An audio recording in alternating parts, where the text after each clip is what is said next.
There is something burning inside of you, right at this very moment. It is not passion.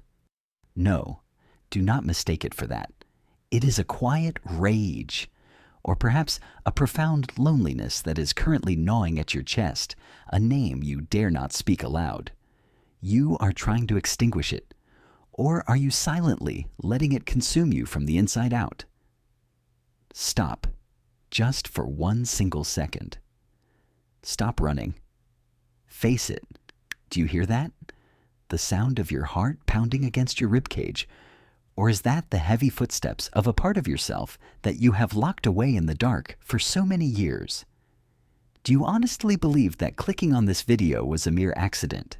No. In the vast, mysterious universe of depth psychology, the realm where Carl Jung spent a lifetime exploring the shadows, there are no accidents. This is the knocking on the door of your unconscious. It is your soul screaming, demanding to be heard after a lifetime of being neglected. Today, we are not playing superficial games or taking shallow personality quizzes. We are descending into the basement of your being, carrying a torch to illuminate the darkest corners to find your true primal flame. Take a deep breath in, hold it there. And as you exhale, imagine you are physically shedding every role you play, peeling off every mask of the good person, the strong one, the successful achiever that you have been forced to wear all day long. Return to who you are, naked and raw. Before your eyes right now are 4 distinct forms of fire. Do not use your logical mind to analyze which one is better. Let your intuition guide you. Let the inner child within you who reach out and grab the one that feels most like home. Which one makes your heart skip a beat? Or which one makes you feel a sense of warmth, yet simultaneously washes over you with a strange, inexplicable sadness? Look closely. Selection number 1. A steady beeswax candle burning quietly in a dark room, the wax dripping down its side like silent tears, its light gentle but unwavering. Selection number 2. A wild bonfire, tongues of orange and red flame dancing madly, the sound of wood cracking and popping, brilliant and proud beneath a starry sky. Selection number 3. A mysterious blue flame burning in total silence, unmoving, cold as ice to the look, but containing the most terrifying heat at its core.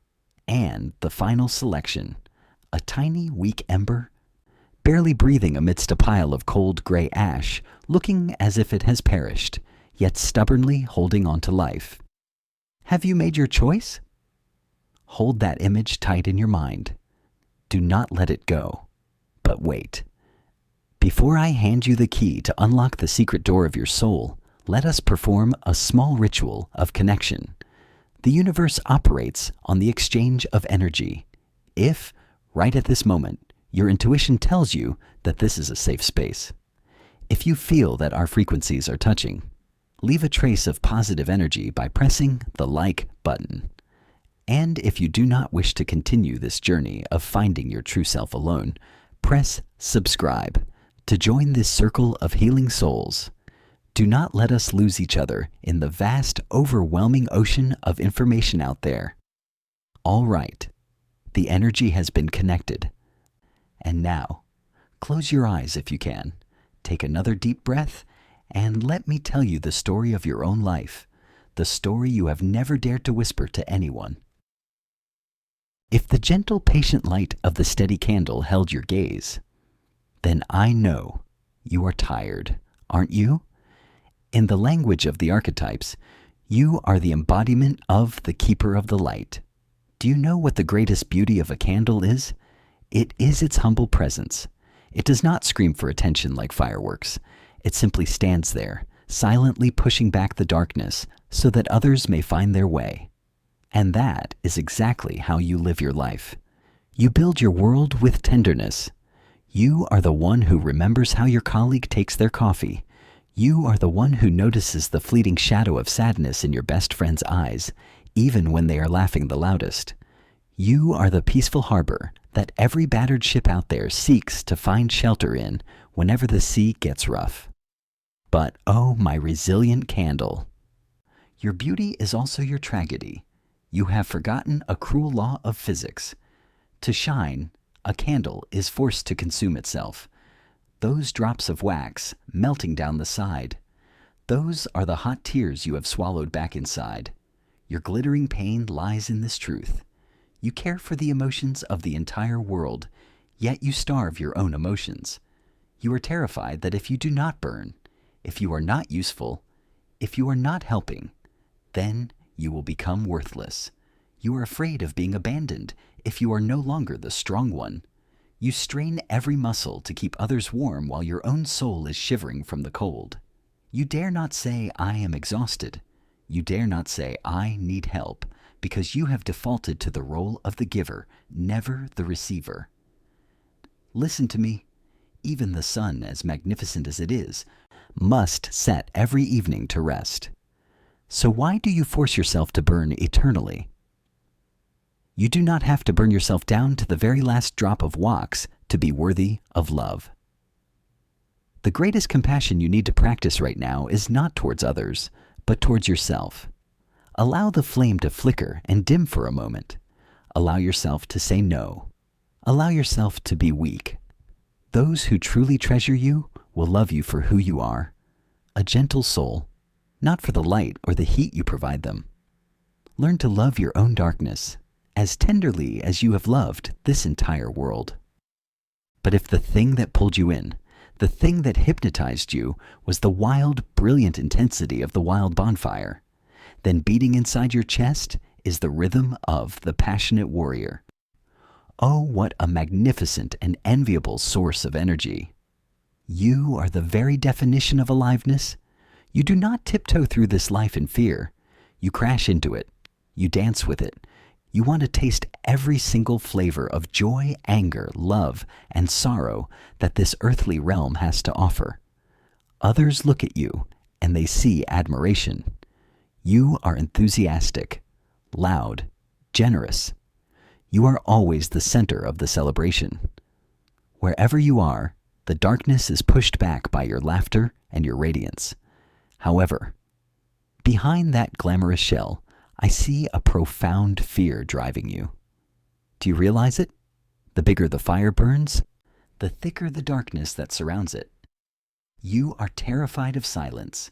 You are terrified of those moments when the music stops, when the crowd disperses, when the applause fades into nothingness, and you are forced to face 4 empty walls. You fear the feeling of being forgotten.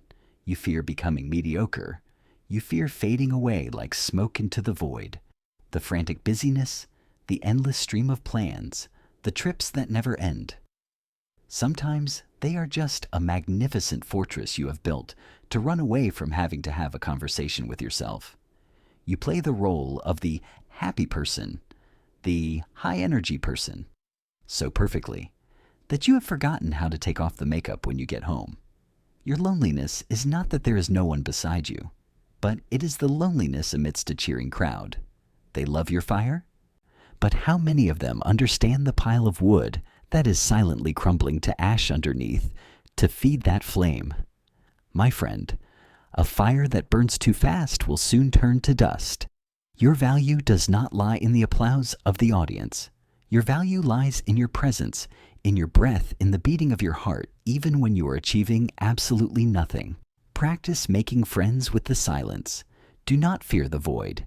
It is in that very void that you will find the answers you have been frantically searching for on the outside. Let that fire burn gently. A small but enduring flame, enough to warm yourself, instead of scorching the entire forest of your life just to entertain others. Or perhaps you did not choose the noise. Perhaps you were haunted by the magical static hue of the blue mystic fire. Welcome, you old souls, you alchemists of the spirit. You are different. You are separate. Your flame burns silently without flickering, but according to the laws of physics, the blue flame is the hottest, the purest part of the fire. This speaks volumes. You possess a razor-sharp intellect and a depth of interiority that is startling. You view life not with your eyes, but with clairvoyance. You disdain the superficial, the meaningless small talk. You are always searching for the essence, searching for the truth, searching for the why behind every phenomenon. But this very superior intellect has become a curse of solitude. I see the thick, transparent glass wall that you have unconsciously erected around yourself.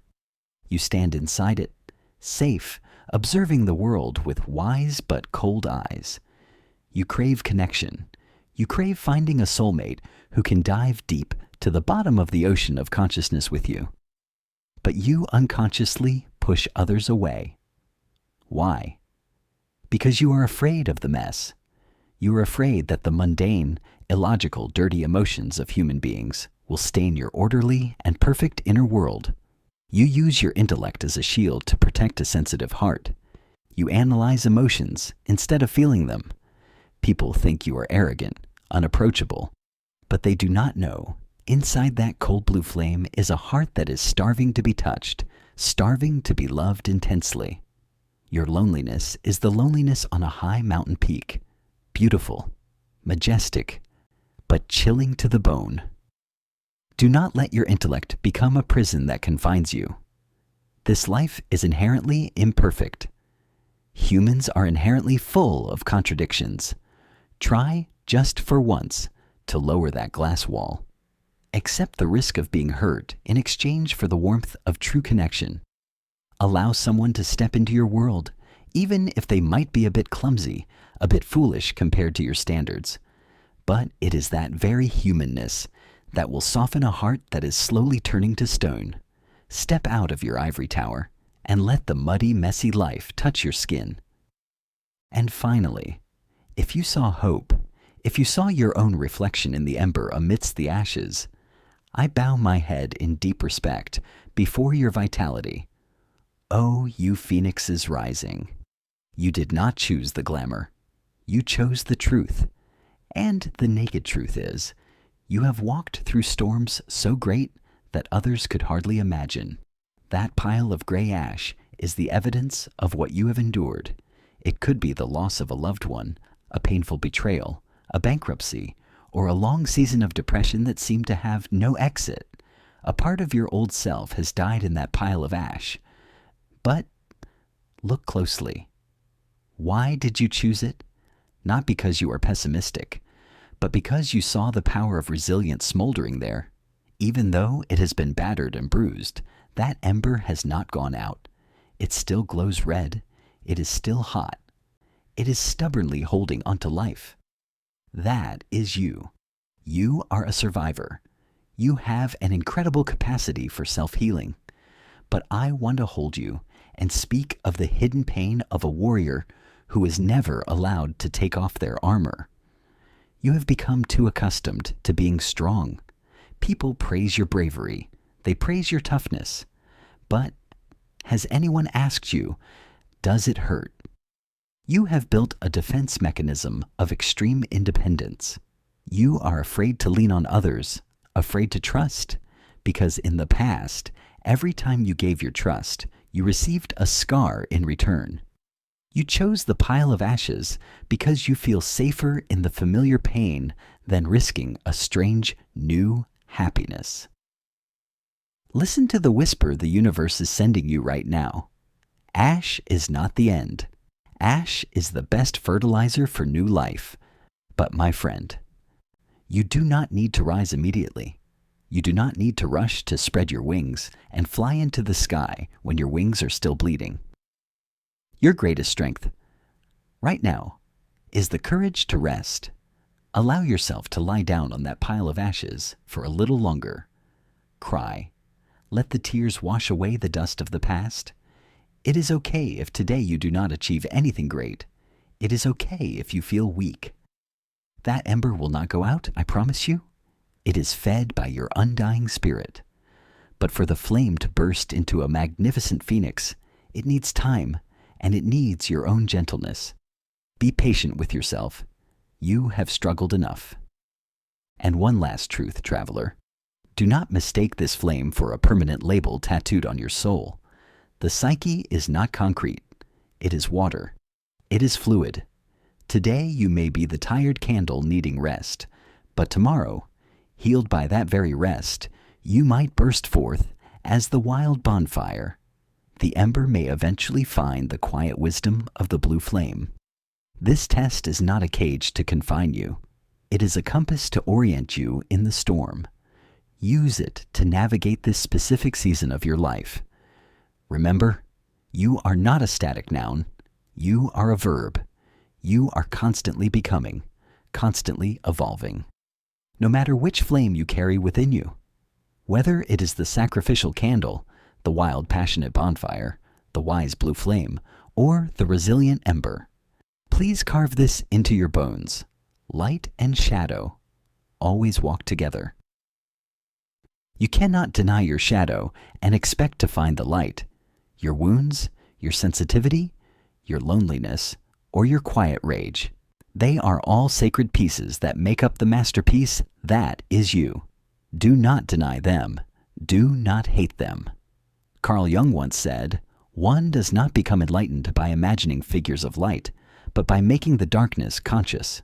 The fact that you have recognized your flame today is the very first step of healing. Embrace that flame, shield it when the storm comes, and share its warmth when there is peace. If these words have touched a hidden corner of your heart, if you feel as though someone has just read the pages of your secret diary, then do not hesitate. Leave a sign below. Write it down. I chose the candle. I am the blue flame. Or, I am rising from the ashes. The act of writing it down, of naming it, is the way you confirm to the universe, I am ready to understand and love myself completely. Be at peace. And my dear friend, the journey of self-understanding is never a straight line. It is a spiral, taking us far away only to lead us back home. If this video has been a resting stop for your soul today, if you feel our energies are aligned, please press the like button as a way to send gratitude into the universe. And if you wish to continue accompanying me on these deep dives into the unconscious, press the subscribe button. Do not treat it as a technological button. Treat it as a vow that we will meet again to heal and to grow together. Do not forget to turn on the small bell beside it so that whenever the lights of this home are turned on, you will be the first to return. Thank you for choosing to stay here amidst millions of other choices out there. I will see you in the next video.